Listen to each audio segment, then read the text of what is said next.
Let's get started. As you know that yesterday we are done with the textual reading of this poem. Line by line हमने ख़त्म किया था. अब ये एक हिसाब से जो वन शॉट है और रिवाइज वाला क्लास है.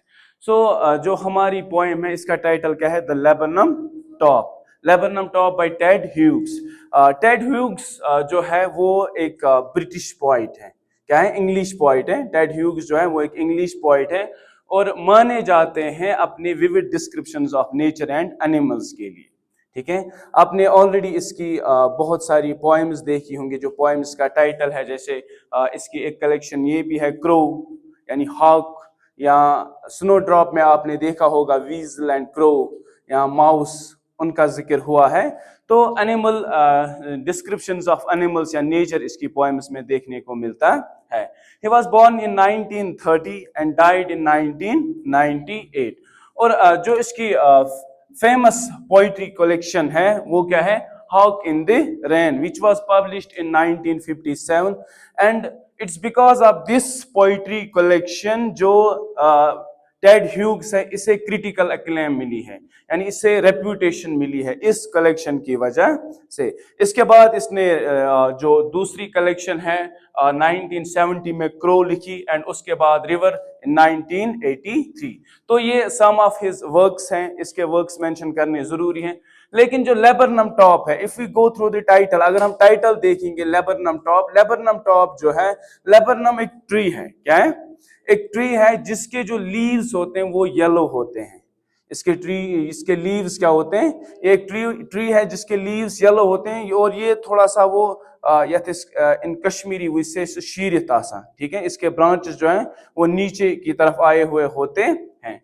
ओके, और जो ये पोएम है, इट इज अबाउट एंड और we can say the poem describes a relationship between a goldfinch and a laburnum tree.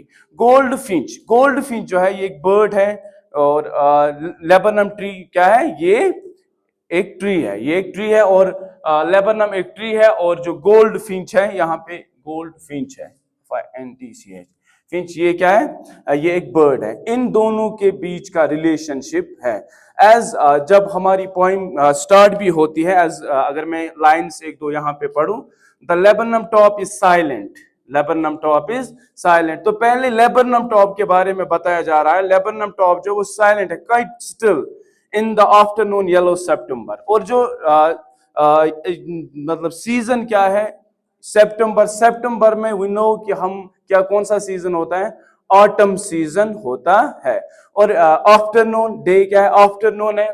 और हाईलाइट क्या करता है? नेचुरल से. अगर हम देखेंगे ये पोएम जब स्टार्ट होती है ना, तो ये जो लेबरनम ट्री है ये बिल्कुल साइलेंट होता है, साइलेंट एंड स्टिल होता है. लेकिन किसके आने से इसमें जान आती है? जो ये बर्ड है, गोल्ड फिंच है. हर arrival brings energy and movement.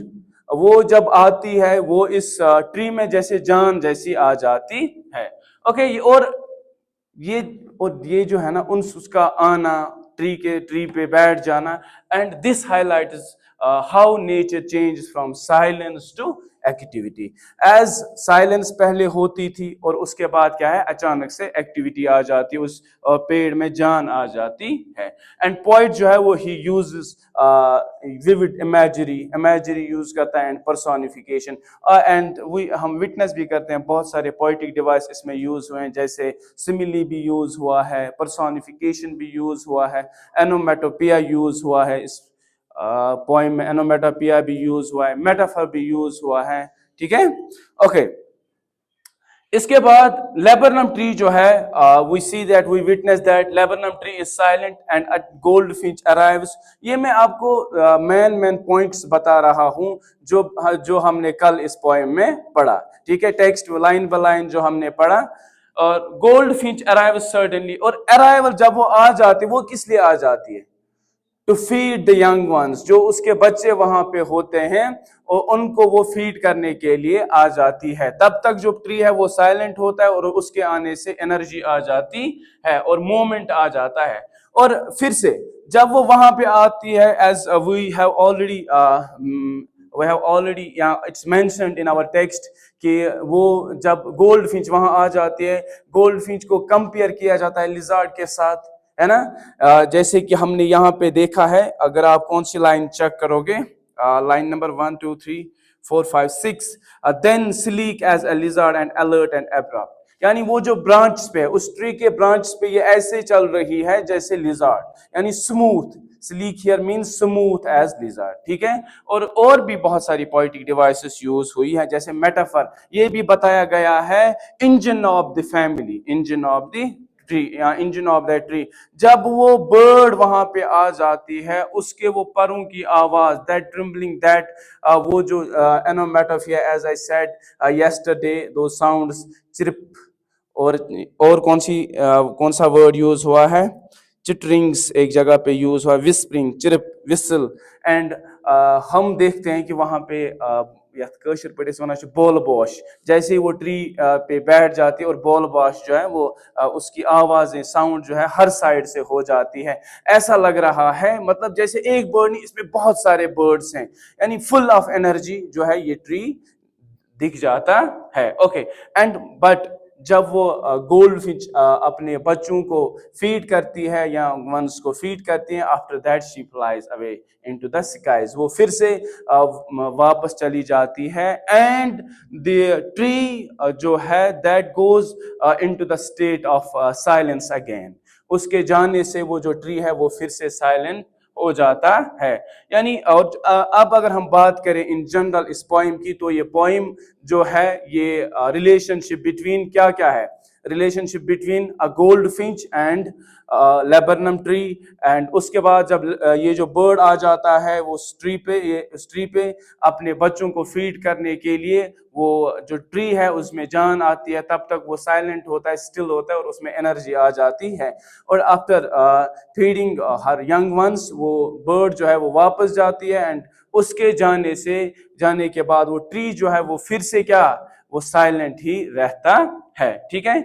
और हमें ये भी बताया गया है, जब अगर हम सेटिंग की बात करें, तो ये आफ्टरनून है ना, सितंबर आफ्टरनून है, ऑटम सीजन है, and it's already mentioned in the text that the seeds have, most of the seeds have fallen, है ना। और वो यानी वो कब होता है, वो फॉल के सीजन में होता है। एंड थीम की बात करें, थीम जो है it's symbolic relationship between nature and life, symbolic relationship between nature and life, ये इसका थीम है। और इसके बाद अगर हम पोएटिक डिवाइसेस की बात करें, पोएटिक डिवाइसेस की बात करें, तो एज आई सेड इसमें सिमिली यूज हुआ है। सिमिली क्या है, कौन सी पोएटिक डिवाइस होती है, when we compare two things by using words like और एज हम यूज करते हैं। जैसे आपने इसमें देखा होगा, स्लीक एज अ लिजर्ड, ये क्या है, एज, या एज और लाइक जहां पे भी यूज होता है कंपैरिजन में, तो उस पोएटिक डिवाइस को क्या बोलते हैं, सिमिली बोलते हैं। तो ये कौन सी पोएटिक डिवाइस है, यहाँ पे सिमिली है। और इसके बाद हम देखते हैं कि और भी पोएटिक डिवाइस इसमें यूज हुए हैं, जैसे अब मेटाफर भी यूज हुआ है, मतलब डायरेक्ट कंपैरिजन। वहां पे आप देखोगे कि जो इंजन ऑफ द फैमिली, उसे इंजन के साथ वो कंपेयर किया गया है, यानी जैसे इंजन यानी मशीन, ट्री को मशीन बताया गया है, और जो उस बर्ड को इंजन बताया गया है। एंड विदाउट इंजन तो मशीन किसी भी काम का नहीं है। तो यहाँ पे जो मेटाफर यूज हुआ है वो कौन सा है, वो मेटाफर कौन सा यूज हुआ है, इंजन, ये क्या, ये मेटाफर यूज हुआ है। ओके, और पर्सोनिफिकेशन क्या होता है, पर्सोनिफिकेशन होता है when we give human qualities to non humans, यानी एनिमल्स को हम ह्यूमन क्वालिटीज देते हैं, या हम बर्ड्स को ह्यूमन क्वालिटीज देते हैं, या हम किसी ऑब्जेक्ट या आइडिया को, जो ऑब्जेक्ट को हम ह्यूमन क्वालिटीज देते हैं। यहाँ पे आप देखोगे the whole tree trembles and thrills, यानी ट्री को क्या, कौन सी इंसानों की जो ये क्वालिटी एट्रीब्यूट दिया गया है, द होल ट्री ट्रिम्बल्स, यानी ये कौन सा पोएटिक डिवाइस है, द होल ट्री ट्रिम्बल्स। ये जो ये पर्सोनिफिकेशन है, पर्सोनिफिकेशन होता है when we give human attributes to non humans और एनी आई ऑब्जेक्ट, ठीक है। और एलिट्रेशन ऑलरेडी हमने पढ़ा है, repetition of initial sounds, consonant sounds. यहाँ पे आप देखोगे सितंबर, चेक इट योरसेल्फ, आप खुद भी चेक कर सकते हो इसमें। सितंबर सनलाइट क्या है? सितंबर सनलाइट,